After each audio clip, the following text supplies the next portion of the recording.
it's Drybear. I just finished my first full playthrough of Dragon Age: The Veilguard, so I want to wrap up all of my thoughts and opinions in a review for the game. And rather than try and space this out in spoilers, I'm just going to give you a upfront spoiler warning. I'm just going to talk about the game and everything about it, so if you want to avoid spoilers, this is your chance to get off the train now. Now, Dragon Age: The Veilguard is in a very strange position, and it would be kind of dishonest to not talk about where like the game is now in the studio, right?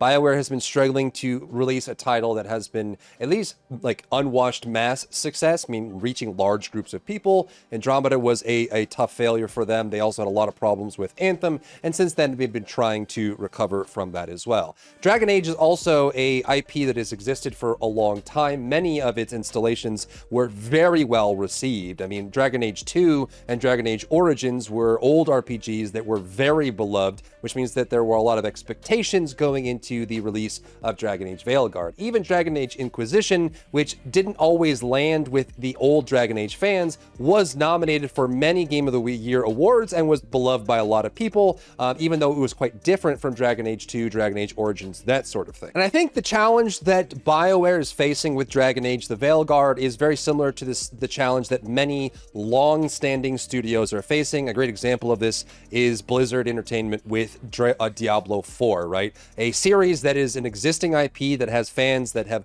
grown up with that IP, that franchise, and they are now faced with a brand new development team that had nothing to do with the original game. There were a lot of staff turnovers in Dragon Age overall and BioWare overall. And now I think we're looking at just a different game. I actually would encourage people to not look at Dragon Age: The Veilguard as Dragon Age in all. I think it's obviously in the same universe. It is consistently a sequel to Dragon Age Inquisition. It takes place after the events of Dragon Age Inquisition, and there will be characters from that game that you'll recognize and they'll have callbacks to. But in general, I would say that the game doesn't feel as much like a Dragon Age game as it is just a new game. And if it didn't carry the Dragon Age title, as well as the expectations that came along with that franchise, I think that the game would have been received very differently from a public perspective. All that being said, I will say that I was pretty wrong about Dragon Age: The Veilguard. From the clips and the representation and the views of the gameplay that I saw, it was not something that I was interested in playing. I decided to play it just because there was so much hate going towards the game that I wanted to give it a fair shake and then formulate my own opinion. And I would say that the game overall is probably a solid 6.5, maybe a 7 if it's something that really fits in your wheelhouse. I think the biggest challenge that Dragon Age: The Veilguard faces is that it's very much a kind of average mid experience. I think that they held back quite a lot with a lot of the gameplay systems, the core functionality, the skill expression and skill customization, the way you put your parties together, and the overall encounter design and enemy variety was rather poor and ended up being very samey as you went throughout the game, and I think that detracted a lot from it. On top of that, the vendor system, exploration systems, as well as the gear progression systems were all very simple and dumbed down, and I think all of that kind of led to a very smooth, but not a very like stellar or highly rememberable experience from playing through the game as a game and as an RPG. Let's start with the gameplay in general. It is a three-dimensional action game, and so you have a light attack, a heavy attack, a charged attack, and a dodge. You can also parry attacks,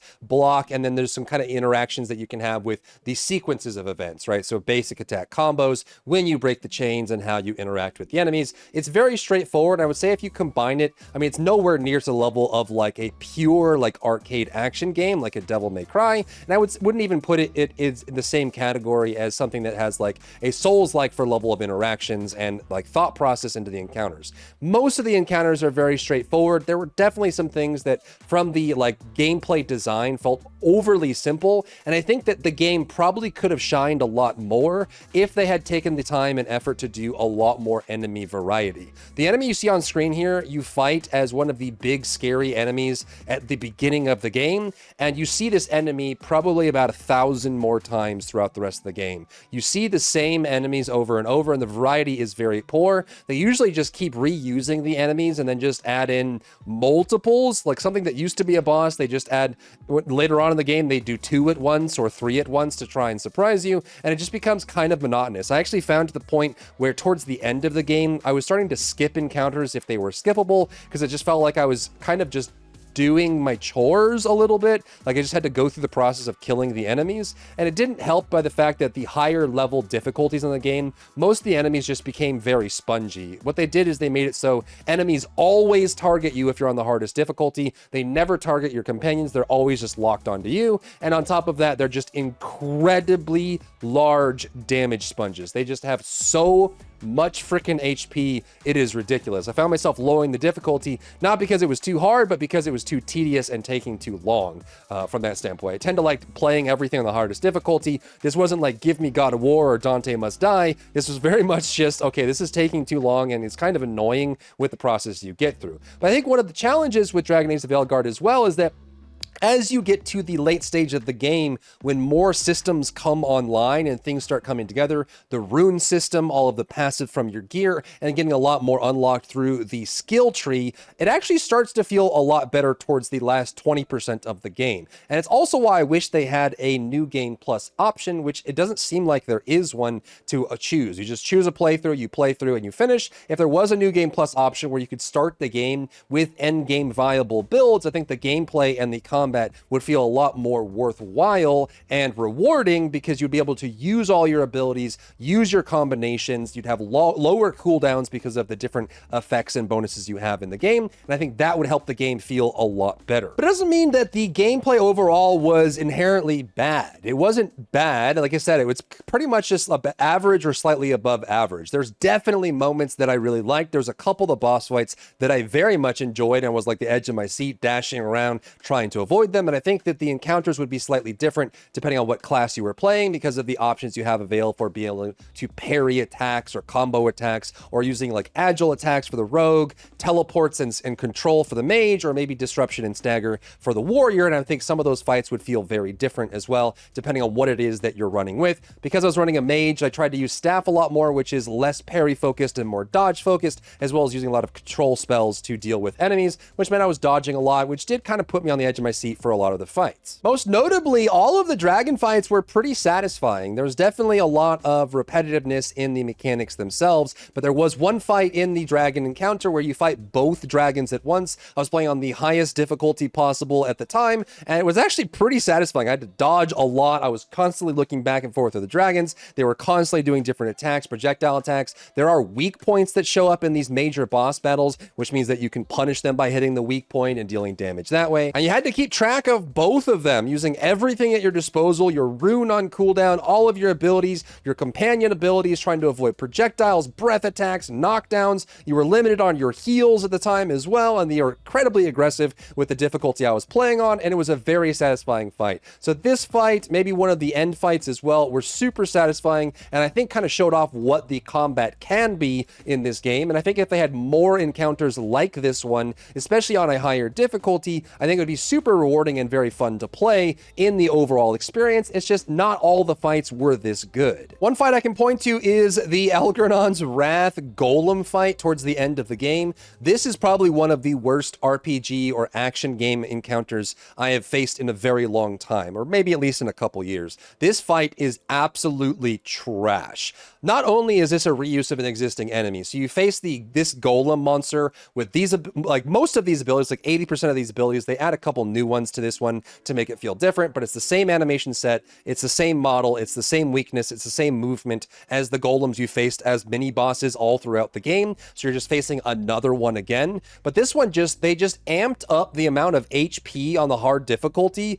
to the moon. I mean, this one just took a long time to deal enough damage to the target. It does have a weak point. The weak point doesn't always work. It has some moves that are timed so that if you just keep getting hit over and over, if you don't have a way to parry the attack, he'll just keep hitting you until you die, which is really annoying. He also just has crazy AoEs, just persistent AoEs, knockdowns and knockbacks, covering the entire room with an impossibly high, annoying amount of HP that just takes your time away. So like, compare this to the dual dragon fight, which was very fun and rewarding, and I really enjoyed that fight, to this fight towards the end of the game, which was just very much unfun. I just didn't like anything about this. It wasn't visually appealing. It was just such a huge mess of a fight with random mechanics and things that just weren't enjoyable. They were just mostly just annoying. Not only that, but he has a lot of standstill channel abilities, which normally is fine, and there's a bunch of constant ads flooding in this fight, but the problem is that he has like Kushala Daora level persistent AoEs. So he will just end up filling the entire fight arena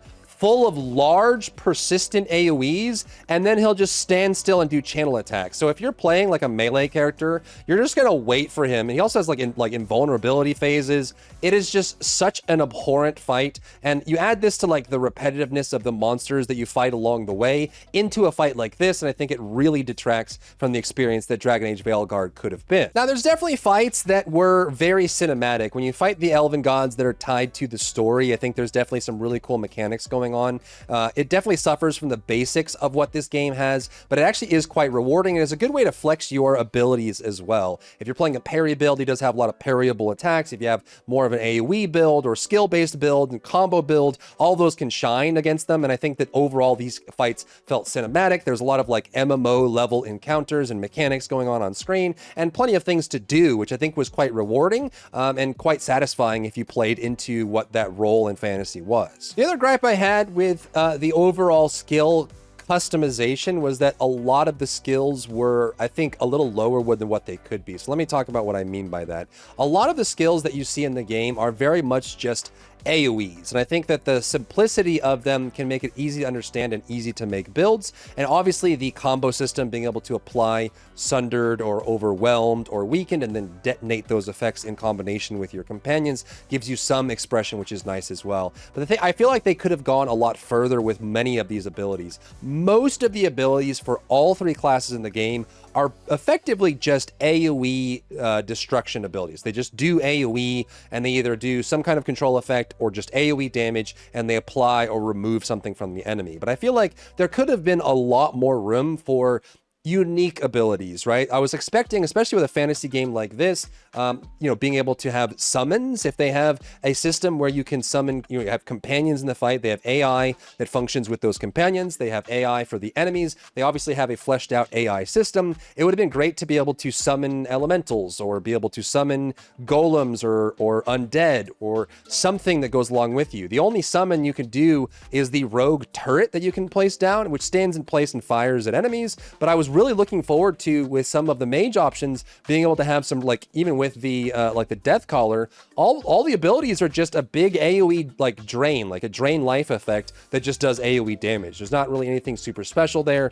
Not being able to summon minions or have an army or like do like corpse detonations or corpse explodes or having like these kind of really cool combo effects or unique abilities. It just felt like almost everything in the game would just fired a shot, exploded something, or did some kind of control. Didn't feel like there was enough fantasy going into the characters themselves. They're all effective.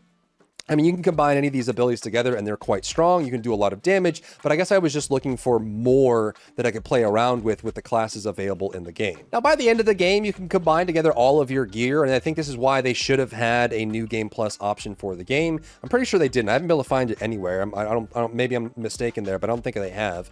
And you can just get like passives and bonuses and all the upgrades through your gear, combine all those together to get some really nice, cool effects that put everything together into a cool build. But most of what makes the skill expression and skill combination for this game exciting is mostly passive effects, and I think that that is a miss that they could have improved on more. There are things that, like, after you shoot, you do additional projectiles. After you stun, you get an explosion. After you dodge, you can shoot something out to do something more. After you do this thing, you can do this thing. When you do multiple attacks in a row, you can lower cooldowns. Like, all of these things are very trait focused and passive focused, where it would have been really cool to have more active or ability focused things, right? Like, if you do these two skills together, they merge and become a brand new skill that's really cool. Or, if you're an evoker, maybe you could mix elements. You could make fire lightning, or you could make frost necrotic or something like that, rather than like do this skill and that skill and it always does the same thing. It would have been very cool to be able to combine those things, mix them together, have different spells,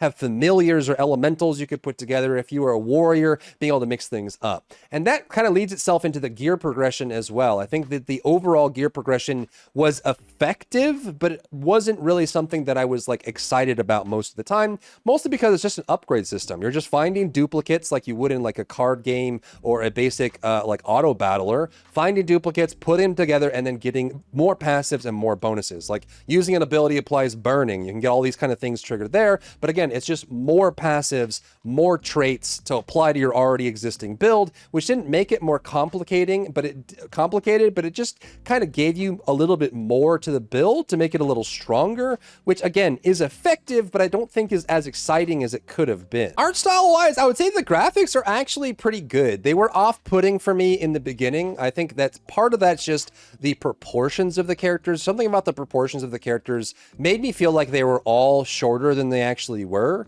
I mean, like distinguishing between the races felt kind of strange because I feel like for some reason, maybe it's just the size of their heads or the way they've laid out the proportions for the characters. For a while, I had to trick my brain into not thinking that every character was a dwarf, just because of the way they've laid out the visual aesthetic for these characters. But the game looks great, and I think it's also fair to say that the game runs great as well. At least for me, and again, I have an enthusiast level machine, so I'm like obviously not the average person, but my experience was quite good. I didn't really experience many bugs at all. The game functioned quite well and looked really good. A lot of the cutscenes were really cool and kind of cinematic in that perspective. And I think it's a well-delivered game that just generally looks good. The art style itself, it took me a while to get used to, but once I did, I started enjoying it and kind of getting into it. Now, obviously, for some people that are big fans of Dragon Age, the art style and aesthetic is different than the more realistic style that most of the Dragon Age games have been representing. They kind of went for more of a simplified, kind of a little bit more cartoony style, which I think, you know, it makes its own perspective, but it is certainly a different choice than what people might be used to. Next, let's talk about story and setting and dialogue. And I think this is a big point of contention for a lot of people playing the game and talking about the game. And I definitely felt this while playing. It felt like the story and dialogue wasn't really aimed, like I'm not part of the target audience for it. In a lot of ways, and the way that I was like kind of viewing it through the playthrough is it felt very like Disney, Nickelodeon, CW. It felt like I was not in the target audience or the target age group for the dialogue choices and for the story itself. It felt like it was very much kind of simplified. They wouldn't let you like give you much room for guessing on what was happening. They put a lot of effort into telling you exactly what you're supposed to think and feel and how you're supposed to view the situation. And a lot of the concepts and mechanisms for character interaction and for story progression were overly simplified. And I guess maybe just being an older gamer, it felt a lot like I was being patronized in some ways. Like even very obvious storytelling elements were like force-fed to you, and you were told exactly what was going on. Characters voiced and explained every minute detail to settings. There wasn't really a lot of subtlety or misunderstanding. And usually with games like this, you tend to like having conversations with people that also played the game and wondering what motivations might be. Like, why did a character do this? Why did they change like this? What were they thinking? What would have happened if this was different? And I feel like there's almost no room for that in Dragon Age the Veilguard's overall storytelling. Everything's just like as straight as an arrow. It's just, well, bad guy did bad things and good people don't like it, so good people have to stop bad guy, and it's challenging. And I think that a lot of that led to more of a very on rails experience. It felt a little bit like I was like on a amusement park ride where like I'm sitting in the little cart moving along and things pop up and someone like the little pop-up character tells its story and goes down, and a pop-up character tells its story and goes down. It's just kind of just moving along. And I didn't feel like I was like I was being activated in some mental capacity to think about the world or think about the story or wonder. It was just kind of like I was along for the ride. I was just there as an observer, not really as someone who's enjoying the narrative in a very complicated sense, which I think there's an audience for that. It's a very young audience. It feels very Nickelodeon and very like young network publishing. And I feel like that's, again, why I think that this game is just not, it's a new kind of game. I don't think that any of the Dragon Age fans are people that would fit in the age group or the target audience for these kind of storytelling mechanisms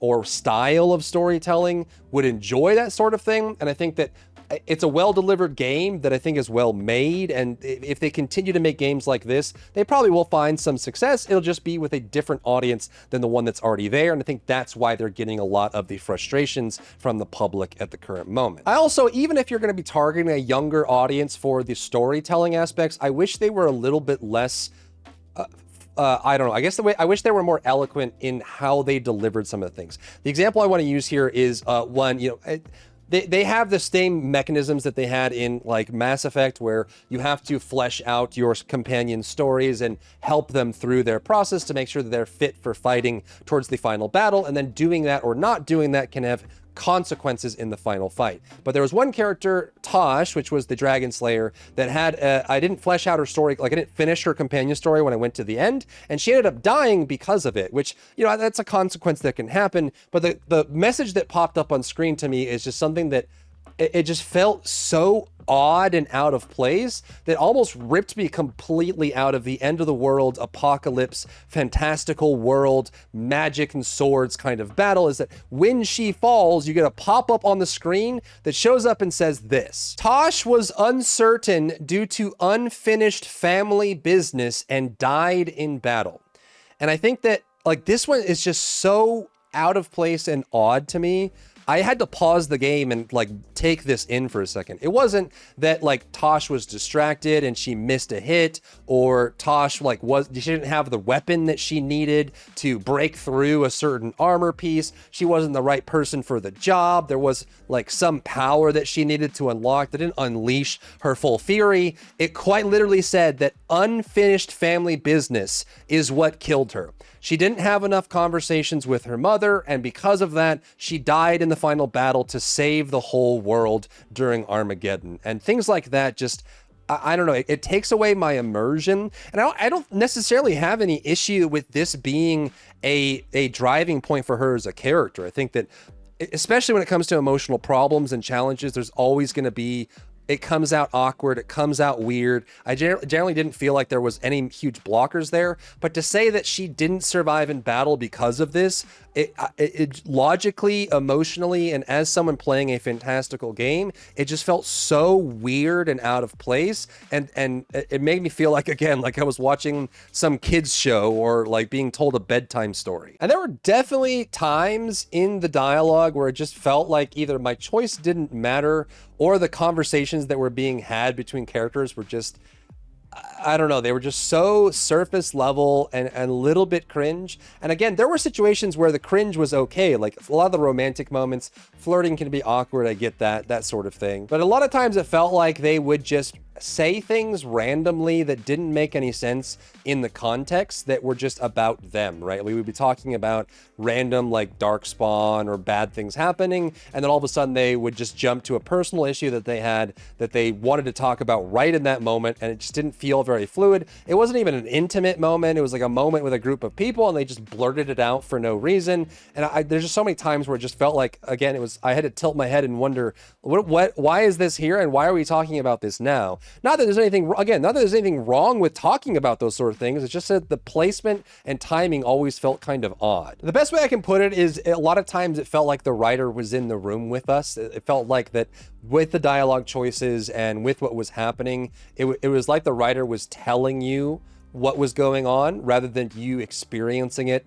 as someone who's part of the story and going along with it. There were definitely some surprises towards the end and some developments that were pretty cool. There were some minor character developments and growth that we saw that was pretty cool. I think a lot of it kind of fit together as well. The overall story was a rather cliche, but not to a point where it felt like it took away from the experience. And I actually did very much enjoy the third act of the game. The cutscenes were cool, and I think the wrap up was nice, and there were some cool boss battles, minus that abhorrent golem that we fought towards the end. Everything else was pretty good, and I actually found myself enjoying the game towards the end. And a lot of it, I wish that the dialogue options were a little bit more eloquent and well delivered. And I also feel like the game progression systems, like the gameplay, the skills, and the abilities and the runes, I wish that a lot of that came online much sooner, because the combat felt way better at the end of the game than it did at the beginning of the game. It feels like you're in the first 10 levels of MMO, where you have an auto attack and 2 abilities, and you have that for like the first 15 hours of the game,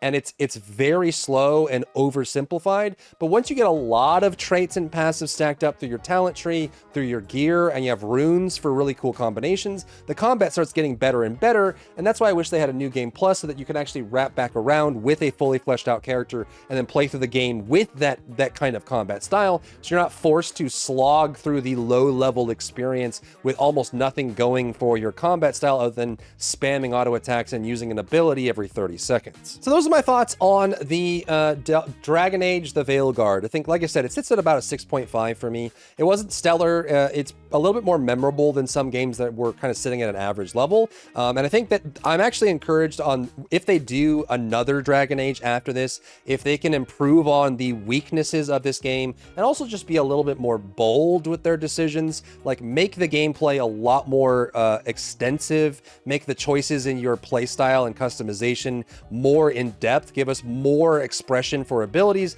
try not to be so safe and on rails with most things. And I think they can actually deliver an awesome experience that could very easily be like an 8 or 9 or a 10 with the next title. It's just this one was very much in a box. You were given a sandbox, you could only explore so far, and everything was very kind of hand-fed to you. But I think it was well delivered, it functioned well, it was mostly bug-free and enjoyable for the most part. So if you like this game, or you like these kind of games, it's definitely something to get on sale, or, you know, I wouldn't really spend full price for it, but it is a good time. And if you like these kind of games, you'll probably get a kick out of a single playthrough of the game overall. And I am encouraged to see new games from them that at least kind of use this as a springboard point where they can learn from the lessons of this game and keep making games that get better and better from here on. But of course, let me know what you think about the game down below. If you found value in today's video, leave a like down below, leave a comment for the algorithm to help this video get seen by more people, and don't forget to check out my other channels for other content and other stuff and other things.